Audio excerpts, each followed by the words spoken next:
if being hard on yourself isn't working anymore, but being too gentle is not getting you anywhere either, it's not your problem. You're not broken. You're just stuck between two extremes. We're going to get into that on today's episode. So grab your coffee and let's get into it.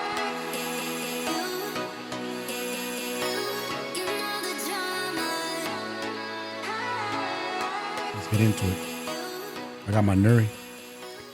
Let's talk about Nuri. And this is not sponsored. No. But those things are so good. Good. They're so good. If we weren't in the studio, we'd put it over ice, glass, sprinkle a little cinnamon, feel like I'm drinking an horchata. The other day you brought me a tall ice Nuri with cinnamon. And I felt like it was such a treat. I wanted to suck it all down in like one foul swoop, but I forced myself to like sip it. Oh, it's so good. Yeah, these are 150 calories and 30 grams of protein. You guys, Costco. Costco. And one of my subscribers actually here on YouTube works there. And she goes, oh my gosh, and sent us like some swag, and which was really nice. But because she's like, oh my God, I work there. I'm so glad you shouted us out. I never want to drink another pre-made shake again. I had a Premier Protein the other day, and I'm like, ugh, this is not good. It's not good. Those are delicious. They're kind of thick. Yeah. And you just shake it and pour it over ice. And They nailed it. oh, it's so good. It does. It's a vanilla milkshake flavor. We tried the chocolate one. The vanilla's better. So, yeah, if you guys see them at your Costco, they're so good. And they're just such a great way to get in your protein to help you hit your protein goal. I've been having like one a day. Yeah. They come in handy for sure. Especially like if you're in a hurry, you got to go, you're in a run, boom, grab them and go. Yeah. So that was a good discovery. I think it's because was I able to sample it? Is that what happened at Costco? No, that's not what happened. We were there, we're kind of looking at it, we're contemplating it. And then some lady came up to us and was telling you should get it. It was good. Oh. She recommended it. That's what happened. And then you're like, what? Let's try it. Why not? Yeah. Now I can't get enough. Hopefully they don't pull them off the shelves. You're not Costco. They'll have some for a little bit and then boom. I know, like the protein pretzels. I know. That was only one time, but we found that in San Diego. Yeah, that's I've never why. seen those again. We need to order those. I think they're called Crisp Power or something. Crisp Power protein pretzels. They were really good. Cheese flavor, I think it was. Oh my God. I felt like I was eating Cheez-Its. A nice little crunch. You know, sometimes you want a protein snack, but you don't want it to be sweet. Yeah. You want a savory protein snack. One of my favorite protein snacks that's savory is you get sharp cheddar. I usually get the ones that are pre-cut, like they're pre-cut in these little squares. And then I cut a chomps up in like 4 pieces, and I have 4 pieces of sharp cheddar, and I put a little dab of hot honey on each piece of cheese, and then I stick the piece of chomps on each piece of cheese. And it's basically like 180 calorie snack with like 20 grams of protein, 18 grams of protein. So it's like perfect. And it's savory, it's good, it's quick. I love it. Yeah, sometimes you don't want to eat a full meal. I just want a little. Just not hungry enough for it. But I don't want a protein bar. Yeah. You know, like I want something Something savory. sweet. Yeah, for sure. I love savory. That's why I love chips. Yeah. Salt. Yeah. Lately, our thing is also for a little sweet treat, Milk Duds. You got me into those. I got you into Milk Duds. As a kid, I never ate those. But not like crazy, right? Because they're like so hard to eat. You just can suck on them for a while instead of chewing them. So you get a package of Milk Duds and, just have 5. That's it. You know, if you That's all can be need. disciplined. Yeah. Don't go crazy. Have 5, 7, 13 pieces is a full serving, which is 130 calories. Yeah. For 13 pieces. They're like, wow, They're Coach, 10 calories Coach each. Janine is telling us to eat candy? Yeah. Everything's a balance, you guys. Yeah. Just can't overdo it. Yeah, we always go to Stater Brothers in the candy aisle, and we pick a couple of things like mini Snickers, mini Twix, like a couple small packs and a pack of Milk Duds. And we kind of have a little sweet treat with I usually will have a couple of Milk Duds with my popcorn. You literally threw the Milk Duds in my popcorn bowl, and it was so good because they got a little melty. Oh. And it was funny because I thought you put 2 in there. And I was like, oh, man, these are so good. I wish there was one more. And you're like, oh, I put 3 in there. I'm like, oh, there's one more. And as I was eating my popcorn, I got another melty Milk Dud. Yeah, I like a little piece of Snickers. Small little bite. Yeah. That's it. And I like to eat it like right before I go to the gym or something. Yeah, Which is perfect. that's one thing we've gotten really good at. We still enjoy a lot of balance, but we don't overdo anything. No, we're free. We found freedom with food. Yeah. Like that's the ultimate goal. That should be the ultimate goal with you, is to find freedom amongst food, not be like always have to like deprive yourself. I'm not in the family of food is just fuel. No. It should be don't believe it. nourishing. No, food is also fun. Food is celebratory. Yes. Food Facts. is joy. And I don't buy it. And I don't feel like, and I embarked on this whole journey on my, 50th. By the time this episode comes out, I'm already 50. So hopefully I'm like rocking it out there somewhere. But I embarked on the journey to prove that I could get into the best shape of my life without the rigidity that I had the last time I did it. Yeah. That's true. When I was 35. That was way different. Because I haven't been rigid at all. No. We still enjoy ourselves. In fact, we ate out quite a bit in the process. We were just mindful. But we randomly I think I want to go have a cookie. We had a cookie. True. Cookie place, a delicious, indulgent cookie. That's right. From the place we get our sourdough bread. That was recent. We just had that He's one. like, I want to try a sourdough cookie or something. I was like, try it. I'll split it with you. Chocolate oat sourdough cookie at FK and Bread, San Juan Capistrano. Oh, my goodness. Best cookie I've had in a long time. And we went to another like cookie spot. That was good. But this one, and this isn't even a cookie spot, FK and Bread. But that cookie was better. It's literally a sourdough cookie. Like they make the cookies with their sourdough. Oh, I'm going to have one. I was like, every time we get the sourdough, we're going to treat ourselves to one of these cookies. Yeah. It was so good. Yeah, it's like we have a nice little balance. We do eat out maybe once a week, twice if someone's in town. Yeah. But we know exactly what to order. Yeah. We're not depriving ourselves. Because at the end of the day, you have to look at it like this. Let's just say you are on a transformation journey. Like we're on our cut. By the time you see this, Slice, dice, chop. Yeah. But during the slice, dice, and chopping, there's still a balance. This is for life. We're not doing it to step on stage. This is not to like, hey, we're gonna look good for our birthday, take pictures, all of a sudden go back to old behavior. Hell no. Then you didn't learn anything. What did you learn? We created new habits, habit forming. So we take this forever. So we're gonna have to be going back and forth as a yo-yo. It's always a fight. You don't want to be a fight with yourself all the time. I can't have this. I can have that. I can't have. That's horrible. It's a horrible way to live. I know. So before we get into the main topic I wanted to discuss in this episode, thank you guys so much for being here. And make sure you like, comment, subscribe here on YouTube. Leave us a 5-star review on Spotify or Apple Podcast. And comment. Let us know you're enjoying the show. Let us know you're here so we can interact with you in the comments. And now, I don't want to ruffle any feathers in this episode, but we might ruffle some. Ruffle them. In this. Because while I do feel, I am a pro-woman. We're warriors. I do feel like women have really stepped it up, and they're leaders in their households. They're earners. They take on a lot. I also feel like sometimes people are too soft on themselves. Yes, that's a fact. I feel like you're giving yourself too many passes. Too many. And I feel like there's one extreme or the other. There's the one person that's too hard on themselves, but then the pendulum swings all the way in the other direction, and there's too soft. So sometimes I have clients that can fall into this category as well, giving themselves too much grace. Too much what? Too much grace. Yeah, way too much. Yeah, like, too many passes.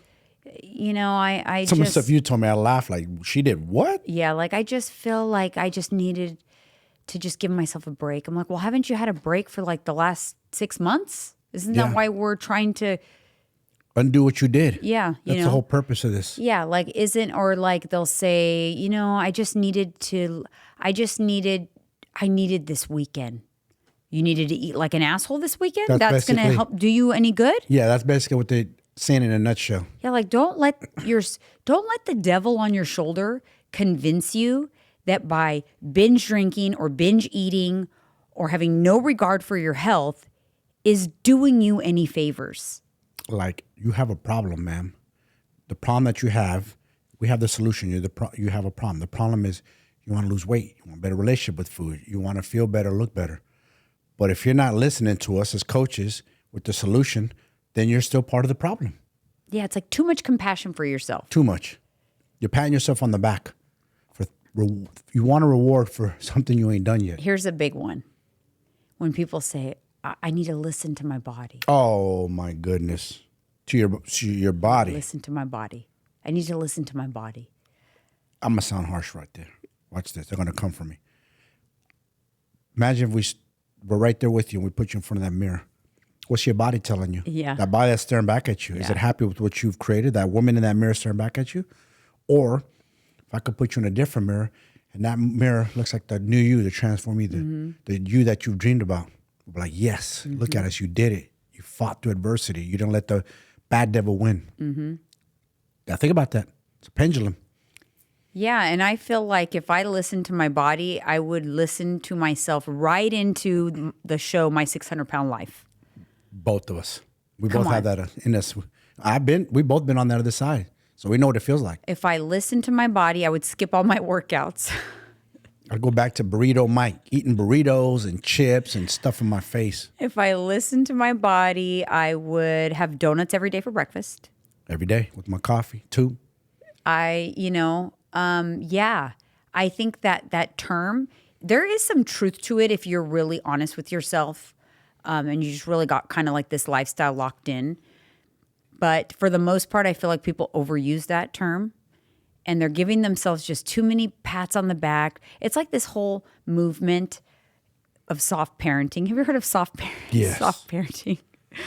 I feel like people are doing that to themselves. They're soft parenting themselves. It's like when people back in the day, like a building's on fire and the firefighters have like to catch the people jumping out of the building. What do you call that contraption?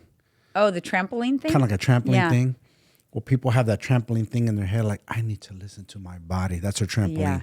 I need to do what my body's telling me. It ain't your body that's telling you that. It's your mind. Yeah. Let's get something straight. Yeah, and let me tell you why that doesn't work when it comes to like a fat loss journey. Because your body literally will tell you to eat so that it doesn't have to tap into stored body fat. So if you listen to your body, you'll eat yourself out of a deficit every time. Every time. I hear that a lot. Someone will say like, oh, well, I was very hungry, so I listened to my body and I just went ahead and ate more or whatever, right? That's your fat loss is uncomfortable. It is. You're And you gonna need to feel understand hungry. that. Yeah. You do need to understand, and that's why even in my Road to 50 journey, I try to explain it every step of the way, like the things that were common, were going to happen, things to expect. Because if I listened to my body, I would eat at maintenance because your body's kind of always trying to maintain, right? It's homeostasis. Yeah. You would kind of always end up, you know how when people say, I can't break, I'm always the same weight. I can't break it no matter what I do. It's because you've been at that weight for a long time. And so your body kind of like helps you to stay there to create that like homeostasis, that balance, because that's where it's comfortable. That's what your habits support that weight, your habits, your lifestyle. So you always end up coming back to that. It's not some, predetermined weight that your body has set, like a set weight. It's not that. But it's kind of like the result of listening to your body. I mean, if I'm being honest and real, I'm hungry right now. Am I dying? No. I had a nourish shake to hold me over You could have some candy that's in the cabinet till we or have something. lunch. Yeah, I brought snacks. I got Quest chips. I come prepared. I got a Bear Bell. Mm-hmm. But I'm saying, like, is there a part of me like, sure, I would love to go kill a pizza, but I'm not gonna. Mm-hmm. Because guess what? I created new good habits. Listen, there's also the other extreme. I don't want to just hit on the people who are too soft. There are the people that are too hard. They're too rigid. Yeah. That doesn't work either. No. Too restrictive. Too restrictive. The harsh self-talk, the super rigid discipline, it just elevates your stress. Like we talked about that a couple episodes ago. That's just going to elevate and put more stress on the body, and it's going to create all or nothing cycles in your life. Yeah, you don't want that. No. Because guess what? When you do, those all or nothing people or too rigid, when they do finally crack or break, they break wide open and they lose their shit. Mm-hmm. Oh. Remember, you told me a story about I'm not gonna put him on blast. Well, the coach said the reason I don't allow my client almond butter because Yeah. she will destroy that whole bottle. Because Yeah. you were asking, can I have some? Yeah. Well, depends how disciplined you are. Yeah. You're disciplined. You can Yeah. have And a I said, serving. why can't I just have a serving of almond butter? He goes, because nobody does. And he's right. Nobody People don't- does. No, they open up that bottle, they go crazy, Yeah. and they destroy the And whole so bottle. he's like, chances are, like, if you give yourself 15 almonds, you're most likely just to eat the 15 almonds. But a serving of almond butter is going to turn into the whole jar. And he had that experience. Yeah. And I just, that's part of learning the psychology of people and what happens to them. And yeah, not good. But so being too rigid can lead to a lot of problems for sure. Yeah, like us. We're both dropping weight and body fat, and we haven't been too rigid on ourselves at all. Mm-hmm. We're enjoying this process. No, like I had that guilt-free cookie or whatever. So there's a middle ground. I think we've found the middle ground. I think Yeah. we're really good with the middle Yeah. ground. There's a middle ground. So you could trade off like discipline. You're not trying to be super rigid and disciplined. You're trying to set goals for yourself and then keep promises to yourself. So That's an important one right yes. there. Keep promises to yourself. Yeah. No one does that. Yeah, no. Got to start working on that. Yeah, like you expect everybody else to keep promises, but you don't even keep the ones you make to yourself. Yep. So trade discipline for being a promise keeper for yourself. You don't have to be super rigid, but you have to be like, you know what? This week I'm going to commit to this, and then you have to follow through and commit to that. That's better than super strict discipline. That's you deciding what's reasonable for you to commit to in the week and then sticking to it. I always do that with my clients every week. The ones that are kind of struggling a little bit, I'm like, all right, you've fallen off track. Tell me what you're going to commit to this week. Tell me what you're willing to do this week. And they'll say, oh, I'm willing to like eat my protein goal every week or whatever. I'm like, okay, that's a promise to yourself. Now we're going to see if you're going to follow through with that promise. Yeah. So that's the difference between over-disciplined and just keeping promises to yourself, because you don't make a crazy promise. You set a promise that you feel you can commit to, and then you commit to it. Versus discipline, oh, I'm going to do all the things this week. I'm going to hit my macros. I'm going to do my steps. I'm going to do my protein. And then you either do it all or you do nothing. You totally go in the other direction. True. And it doesn't work. It just doesn't work. And then on the other side of things, from the giving yourself too much compassion and too soft, you can switch that for flexibility, right? And not quitting. So you can, you don't have to be too soft on yourself, but you can give yourself on the pat on the back for, you know what, I'm not going to quit. I'm going to start again. I'm going to try to do better. But you're not like, oh, I'm going to take a month off Or, the holidays, for example. People always use the holidays, especially like Thanksgiving. That's when it starts all the way through December. For some reason, they somehow put in their head that they need to take a break. A break from what? You still got to go to work. Your employer still expects you there. You still got to be a mother to your children. What do you need to take a break from? You still have to be a wife to your husband. What are you taking a break from? What is this break? But most of the people that are the soft side that want to take the breaks, they're on a permanent break. You already been taking a break. They've taken a million breaks. Have you not seen yourself? There's a reason why you embark on a journey, because you don't like the person you see in the mirror. So stop lying to yourself. I just did a post about it. Stop lying to yourself. You're just lying to yourself. So here's some practical applications, okay, that it will put you somewhere in the middle. Create some non-negotiables for yourself. Yes. Okay, weekly non-negotiables. What are like the weekly? For me, like I try to get 4 workouts a week, but my non-negotiable is 3. 3 is like a must. 4 is what I aim for, but I have a fail safe, right? So if I don't get 4, 3, like, okay, that's a non-negotiable. I schedule them. They're part of my schedule. My clients have to schedule calls around them because I put them in my calendar. They're non-negotiables. Another thing you can set for yourself is the minimum, like kind of what I talked about the workouts, the 3 versus 4, the minimum effective actions for yourself in a week. Like at the minimum, I'm going to get 7,000 steps. At the minimum. You could have goals, but you could have like fail safes. Like, yeah, you know what? I want to try to average 9, but minimum getting 7. The minimum getting 3 workouts this week. The minimum I'm only eating out 1 time. Set boundaries for yourself. That's not overly restrictive. That's not overly disciplined. They're guidelines for yourself. Gotta have them. The last one, and it's based on like this too soft, too compassionate. Set some like habits, like have some self-respect and create some habits for yourself that are showing that you have some self-respect. Yes. I think a lot of people just, they don't. No, they don't. They lack self-respect. Yep. And that's huge. Huge. You got to respect yourself. You got to respect what you were given, this body, this life. Yeah. And you don't. You disrespect it. You throw whatever into it, disregard, don't care. No. I asked you that on an episode a while back, and it's still like a constant. It's still a constant thing that I think about. It's that moment when you're being soft. That's what it is. When you give in, it's like you're being soft. You're deciding, for sure. Oh, I had a hard day. I need to eat McDonald's. Poor little me. What is going through your head? I know, right?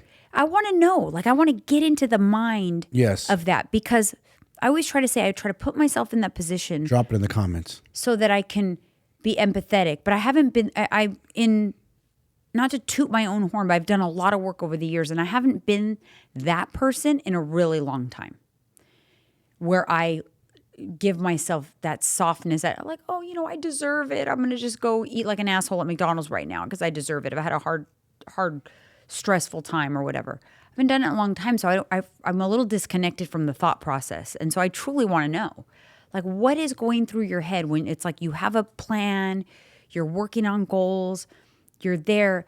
And I'm not talking about little slip-ups. I'm just talking about that moment you're like, I had a hard week, so I'm just going to go crazy this weekend. Like, what goes through your YOLO. head? I know.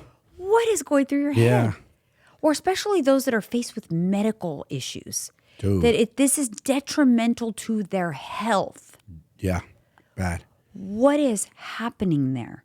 Is it some sort of, you just told me, actually, maybe you could speak on it. You just told me about food trauma that Jelly Roll talked about. Oh, yeah. With Joe Rogan. Yeah, he had a lot of food trauma that he had to basically have a therapist. And his therapist said, I want you to stop and think. When you're on your way to the pantry, stop and think. Give yourself a moment like, why am I eating this? Why am I doing this? Why am I giving this behavior? You got to stop for a moment. You got to stop yourself in your tracks. A lot of us have trauma from your childhood, how you grew up, and you use food to comfort that trauma because you're looking for the next dopamine hit. And so sometimes I truly do believe that you have to think about, if you're on that wheel, that hamster wheel, like maybe there's some deeper things that you need to unpack with a therapist or get professional help in that regard. Listen, I've worked with a lot of clients, and I do feel like I'm a great resource for my clients just because I've like you always say, reps on reps, because I've pretty much counseled in some way, shape, or form everything under the sun. But sometimes you have to think, if you're struggling out there, and it might be just something really deeper that you need to unpack beyond a coach. You might need a therapist. Something else. At some point, for some people. Yeah, something else is going on. Some kind of mental block, some kind of hang up, something you can't get over. Yeah, for sure. But one thing I can tell you guys is you don't need to choose between, I'm just going to be super disciplined and rigid, or I'm just going to give myself grace all the time. Do me a favor and just try to find that middle ground. Yeah. Because neither one of those extremes works long term. I can tell you that. What does work long term? Slow progress leads into big progress over time. And consistency. Not perfection. While you're working on that, on the next episode, we're going to actually dive into burnout. We're going to talk about the burnout that comes from always being in a state of trying to fix yourself. It's going to be a good one, so we'll see you there.